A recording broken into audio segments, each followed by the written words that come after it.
অফিসের কাজটা যেন আর শেষ হয় না। আজ শনিবার, কোথায় একটু তাড়াতাড়ি বাড়ি যাব তা নয়, শুধু কাজ আর কাজ।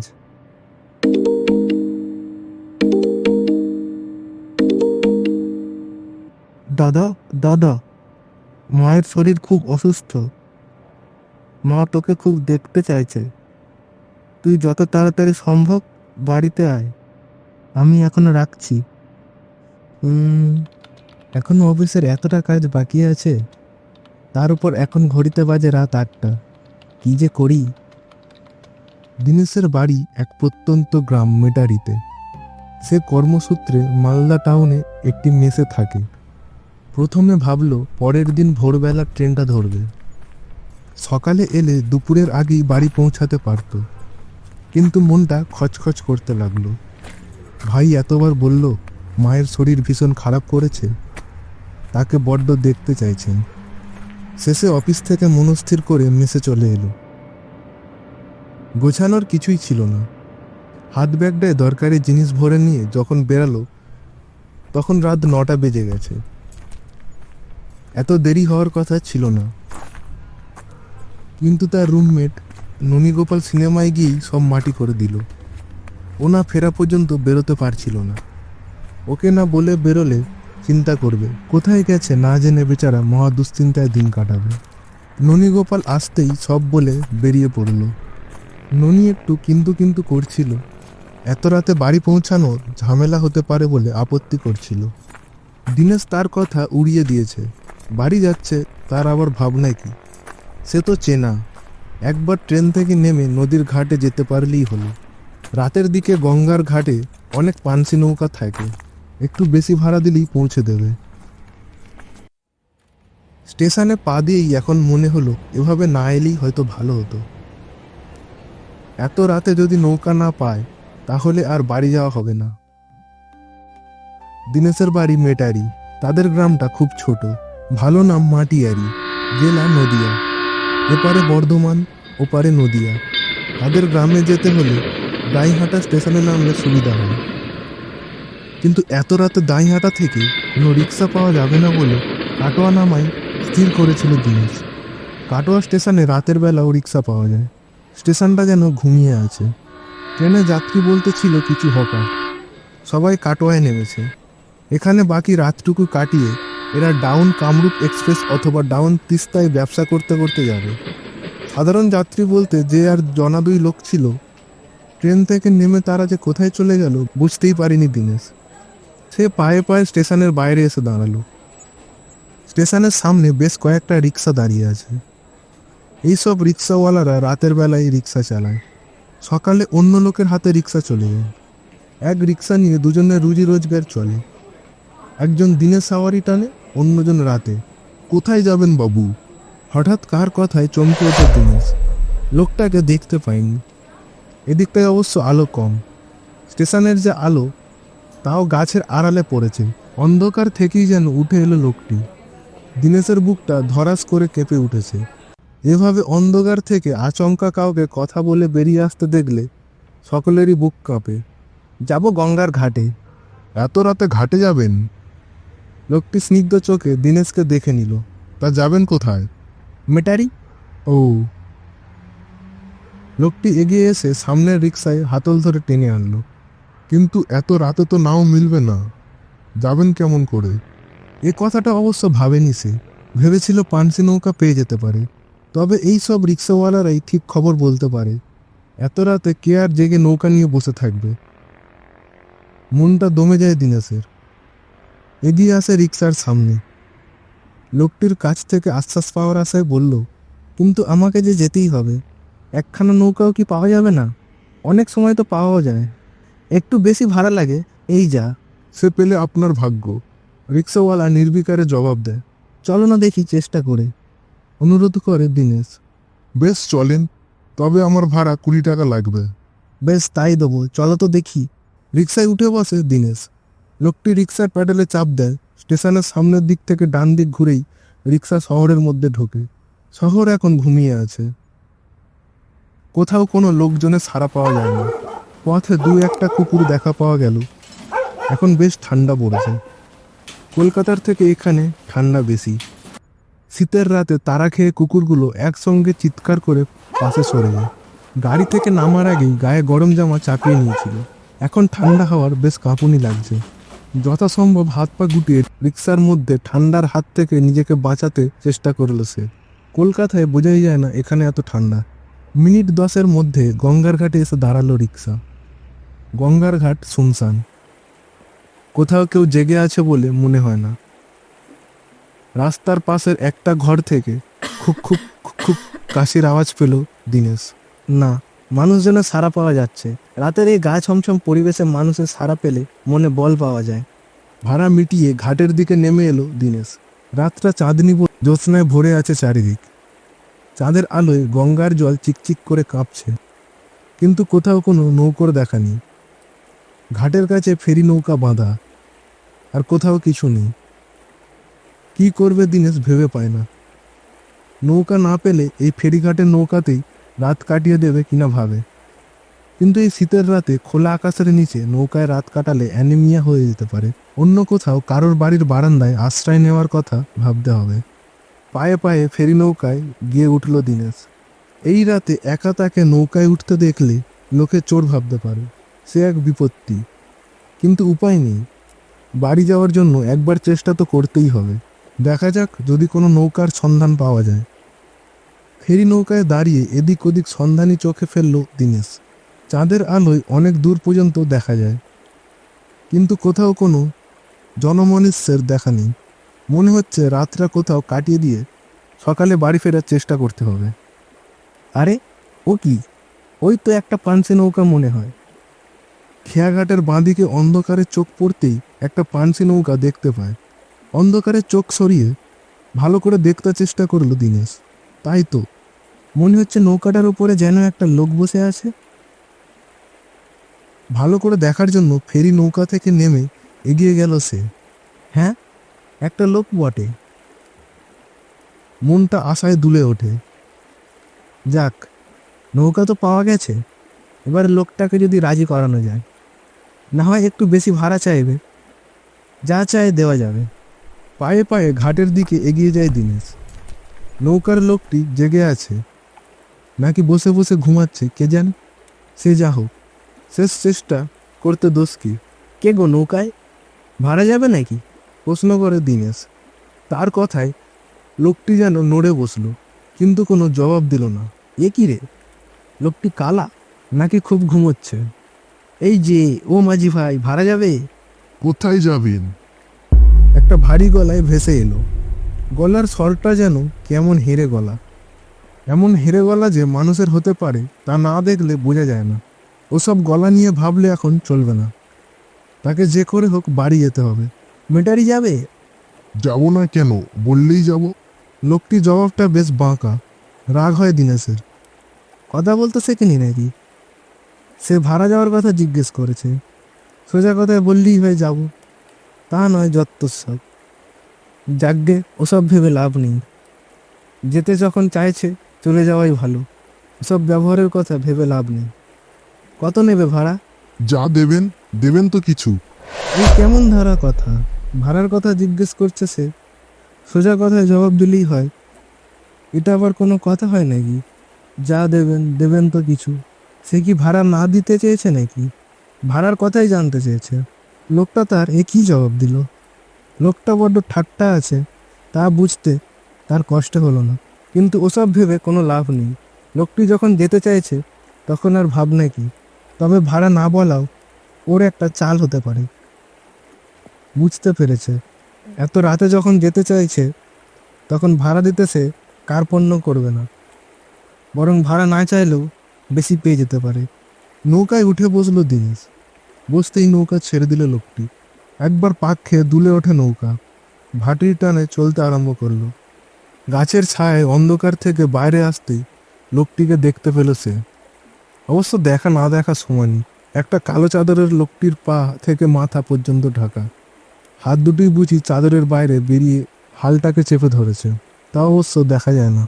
ভাটির টানে দাঁড় টানার দরকার হয় না, বৈঠা মারারও দরকার পড়ে না। স্রোতের টানে তরতর করে নৌকা ভেসে চলে। নদীর বুক থেকে এক শিরশিরে হাওয়া হাড় কাঁপিয়ে দিচ্ছে। দীনেশ ব্যাগ থেকে গরম চাদর বের করে গায়ে জড়িয়ে নিল। নৌকার মাঝির মতো সেও মাথা ঢেকে বসলো। এখন দুজনকেই আর চেনা যায় না। এই জ্যোৎস্না রাতের গঙ্গায় ভেসে অবশ্য কিছুই তেমন চেনা যায় না। দুপাশের গাছগাছালি, বাড়িঘর কেমন ভুতুরে মনে হয়। গভীর রাতে নির্জনতায় গা ছমছম করে ওঠে। দীনেশ অস্বস্তি কাটাতে কথা বলে, মাঝি, তোমার বাড়ি কোথায়? চাদরের ভেতর থেকে সেই হেরে গলা ভেসে এলো, নদী আমার বাড়ি। এ কেমন কথা? তোমার ঘর বাড়ির কথা বলছি। দীনেশ তাকে আবার প্রশ্ন করে। তার গলায় অসন্তোষ। মাঝি তার কথা গায়ে মাখে না, কথার জবাবও দেয় না। লোকটির চালচলন অদ্ভুত। গভীর রাত্রিতে দুজন লোক একই নৌকায় বসে আছে। দুই একটা কথা বললে ভালো লাগে, তা না চুপ করে ভূতের মতো বসে আছে। ভূতের কথা ভাবতেই গাটা শিউরে ওঠে। সত্যি ভূত না তো, কে জানে। কথাটা ভাবতেই যেন একটা দমকা হাওয়া কানের পাশ দিয়ে চলে গেল। দীনেশের মনের মধ্যে একটা অস্বস্তি জমা হলো। এখন তো কিছুই করার নেই। লোকটি যদি ভূত হয়, তার পালানোরও কোনো পথ নেই। ওখান থেকে হাত বাড়িয়ে যদি তার ঘাড় মটকে দেয়, সে তো কিছুই করতে পারবে না। শেষে কি বেঘরে ভূতের হাতে মরতে হবে নাকি? না, অস্বস্তিটা কিছুতেই যাচ্ছে না। হঠাৎ মনে হলো দীনেশের তার পকেটে সিগারেট আছে, একটা বের করে ধরালে হয়। আর শুনেছে ভূতের আগুন দেখলে কাছে আসে না। সত্যি কি? কে জানে। জঙ্গলের জন্তুরা আগুন দেখলে ভয় পায়, ভূতেরাও নিশ্চয়ই আগুন এড়িয়ে চলে। পকেট থেকে সিগারেটটা বের করে মুখে দিল। ফস করে দেশলাই জেলে ধরতে গেল। তখনই তার কানে ভেসে এলো এক অমানসিক চিৎকার। সমস্ত চড়াখার খান খান করে বেজে উঠল। বন্ধ করো, বন্ধ করো। দেশলাই কাঠির আগুনে দীনেশ দেখতে পেল কাপড়ের ঘোমটা সরে গিয়ে একখানা বীভৎস মুখ বেরিয়ে এসেছে। চোখ দুটো জল জল করে জ্বলছে আগুনের মতো। মুখখানা পচা গলা মাংস নিয়ে একাকারটি। আলোর হাত থেকে নিজেকে আড়াল করার জন্য সামনের হাতের আড়াল দিতে চাইছে। হাতখানা এক কঙ্কালের হাত। দীনেশের সমস্ত শরীরের রক্ত হিম হয়ে গেল। মাঝ নদীতে এক ভূতের নৌকায় সাওয়ারি সে। পালাবার কোনো পথ নেই। এক, নদীতে ঝাঁপিয়ে পড়লে হয়, কিন্তু শীতের রাতে গঙ্গার জলে তার সলিল সমাধি হয়ে যাবে। ভয়ের ত্রাসে কাঁপতে কাঁপতে এক সময় জ্ঞান হারিয়ে লুটিয়ে পড়ল নৌকার উপরে। সকালে নদীর ঘাটে লোকজনের সামনে জ্ঞান ফিরল দীনেশের। গাঁয়ের লোক জড়ো হয়ে দেখছে তাকে। কে যেন বলল, আরে, এ তো আমাদের দীনেশ। মনে হচ্ছে অনেক দূর থেকে যেন কারোর স্বর ভেসে আসছে। ধীরে ধীরে চোখ খোলে দীনেশ। দু একজনকে চিনতেও পারে। তাই তো, ওই যে নিতাই কাকা, তাদের পাশের বাড়ির নিতাই রায়। নৌকোর উপর উঠে বসে সে। নৌকো মেটারির ঘাটে নোঙর করল কে? সে গত রাতের কথা মনে করতে চেষ্টা করে। মাঝ নদীতে সে অশরীরী মাঝির বীভৎস মুখ দেখে জ্ঞান হারিয়েছিল সে। কিন্তু মেটারির ঘাটে এলো কি করে? নিতাই রায় এগিয়ে প্রশ্ন করেন, দীনেশ, তুমি এখানে কি করে এলে? একটু ধাতস্থ হয়ে এসে গত রাতের সব কথা খুলে বলল। তার কথা শুনে সবাই বলল, তাহলে বিন্দার পাল্লায় পড়েছিল। বিন্দাকে? সে অনেক কথা। নিতাই রায় সংক্ষেপে ঘটনাটা বললেন। গত বর্ষার সময় বৃন্দাবন নামে মেটিয়ারাই এক নৌকার মাঝি নৌকা শুদ্ধ ডুবে মারা যায়। রাতের বেলা কাটোয়া থেকে ফিরছিল সে। পরদিন সকালে তার নৌকাটাকে পাওয়া যায়, কিন্তু বৃন্দাকে খুঁজে পাওয়া যায় না। তারপর থেকে রাত্রিতে কেউ কাটোয়ার ঘাট থেকে নৌকা ভাড়া করলে বৃন্দার দেখা পায়। কিন্তু নৌকাটা ঘাটে আনলো কে? আমি তো মাঝ নদীতে। কথা শেষ করতে পারে না দীনেশ। সে তো মাঝ নদীতে নৌকার উপর জ্ঞান হারিয়েছিল। তাকে নদীর ঘাটে কে পৌঁছে দিল? তার প্রশ্নের জবাব কেউ দিতে পারে না। এই গল্পতে দীনেশ তো বেঁচে গেল মাঝি ভূতের হাত থেকে, কিন্তু রণজয় কি বাঁচতে পারবে পেতনির হাত থেকে? জানতে হলে দেখুন এই পরের গল্পটি। এটা 2016 সালের গ্রীষ্মকাল। রণজয় তার স্ত্রী সুহানাকে নিয়ে গ্রীষ্মের ছুটি কাটাতে তার বোন নিশার বাড়িতে গিয়েছিলেন। রণজয় খুব ক্লান্ত ছিল, তাই সে তাড়াতাড়ি ঘুমিয়ে পড়ল। রাত প্রায় 1টা বাজে যখন রণজয় কিছু ভয়ঙ্কর শব্দ শুনতে পেল, যেন কেউ তাকে ডাকছে। হঠাৎ রণজয় জেগে উঠলেন। তিনি উঠে বসলেন। এবং সেই শব্দ মনোযোগ সহকারে শুনতে লাগলেন। শব্দটা বাড়ির উঠোন থেকে আসছিল, যেন কোনো বৃদ্ধা ভয়ঙ্কর স্বরে তাকে ডাকছে। রাতের এই সময় কে তাকে ফোন করছে ভেবে রণজয় ভয় পেয়ে গেল। রণজয় বাড়ির বাইরের উঠোনে আসে, কে কে কে ডাকছে? কিন্তু সেখানে কেউ ছিল না। আবার শব্দ আসে,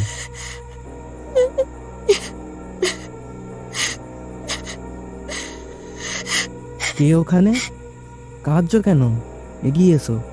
তখন রণজয়ের মনে হলো উঠোনের বট গাছে কিছু একটা আছে এবং সেখান থেকেই কান্নার শব্দ আসছে। রণজয় ভয় পেয়ে গেল।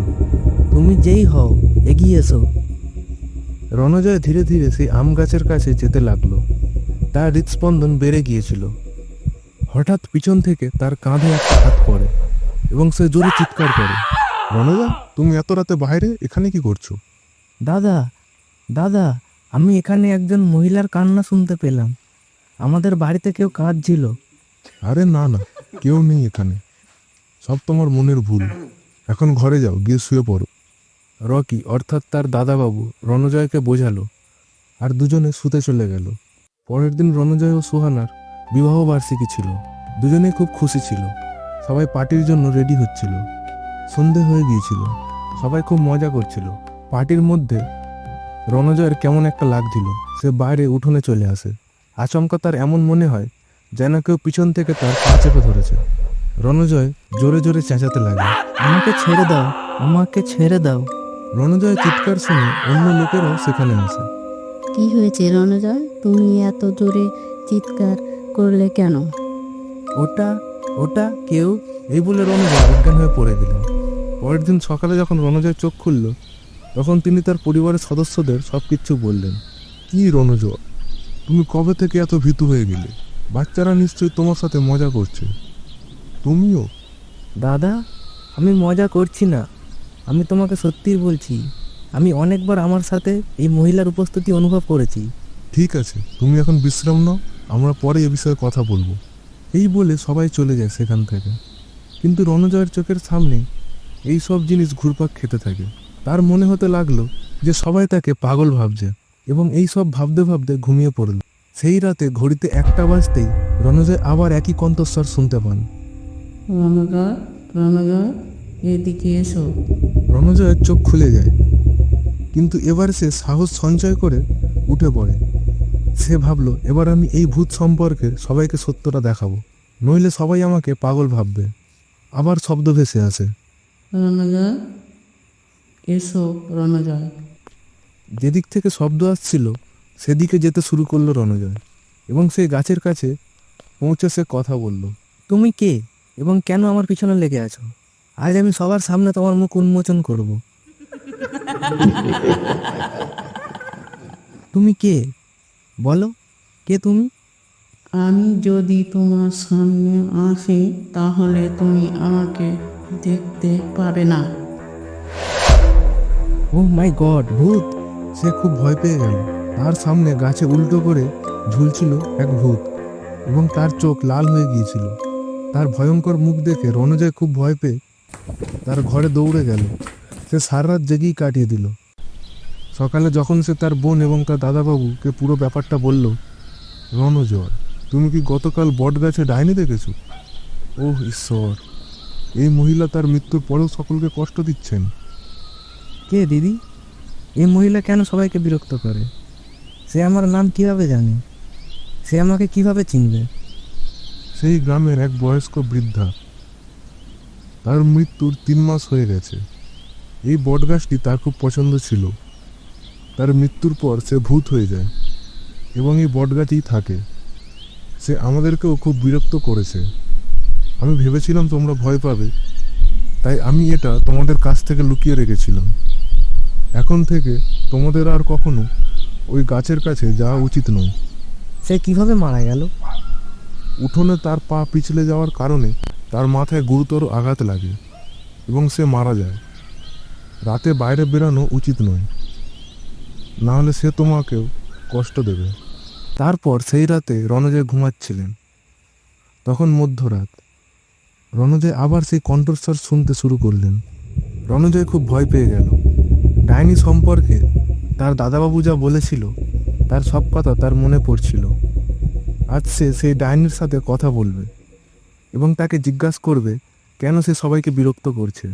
রণজয় তার ঘর থেকে বেরিয়ে উঠোনের দিকে আসতে লাগলো। সে যত এগোতে লাগলো শব্দ তত দ্রুত গতিতে তার কাছে আসতে লাগলো। রণজয় সম্পূর্ণ ভয় পেয়ে গেল, কিন্তু সে সাহস হারালো না এবং বটগাছের কাছে গিয়ে কথা বলল। আমি জানি তুমি একটা ডাইনি এবং আমাকে ভয় দেখিয়ে মেরে ফেলতে চাও, কিন্তু আমি ভয় পাবো না। তারপরেই ডাইনি গাছ থেকে ঝুলে পড়ল এবং উঠোনে নেমে পড়ল। ডাইনির হাত পা দুটোই উল্টে ছিল, সে হাওয়ায় ঝুলছিল।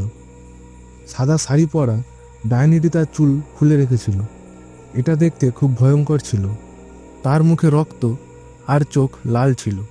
তাকে সামনে থেকে দেখে রণজয়ের অবস্থা গুরুতর হয়ে ওঠে। তবুও সে সেখান থেকে না গিয়ে ডাইনির সাথে কথা বলতে শুরু করলো। তুমি সবাইকে কেন ভয় দেখাও? তুমি কি চাও? ভূতটি রণজয়ের দিকে তাকিয়ে রইল, তার কথার কোনো উত্তর দিল না। আরে, তোমার হুমকিতে আমি ভয় পাবো না। বলো তুমি কি চাও? তুমি মানুষকে বিরক্ত করা বন্ধ করো।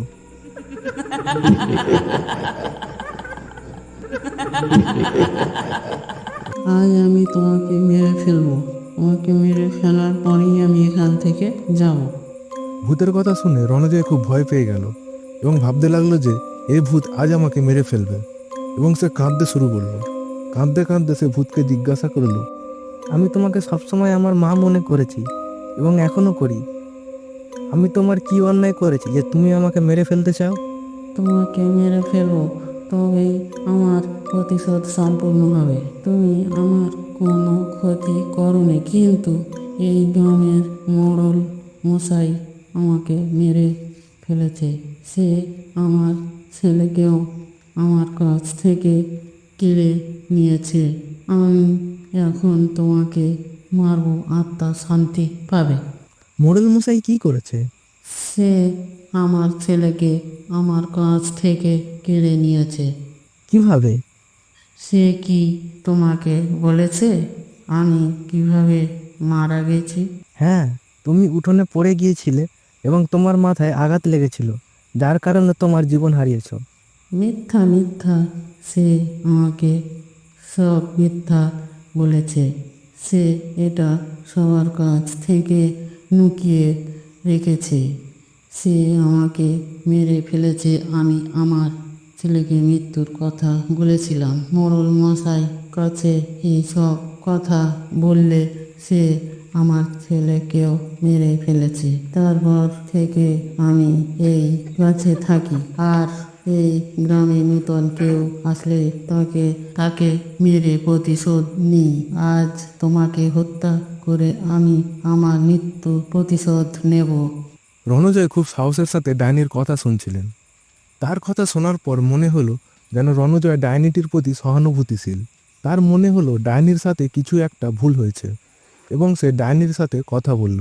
যদি তাই হয় তাহলে তোমার সাথে কিছু ভুল হয়েছে, কিন্তু এতে আমার কি দোষ?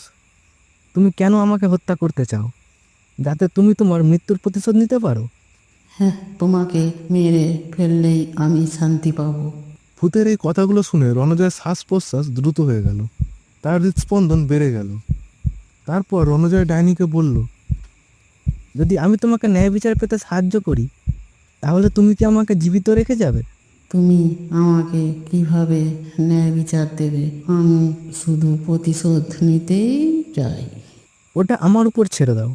যদি তুমি এটা করতে না পারো, তাহলে আমি আগামীকাল তোমাকে মেরে ফেলবো এবং ততক্ষণ পর্যন্ত আমি তোমার সাথেই থাকবো।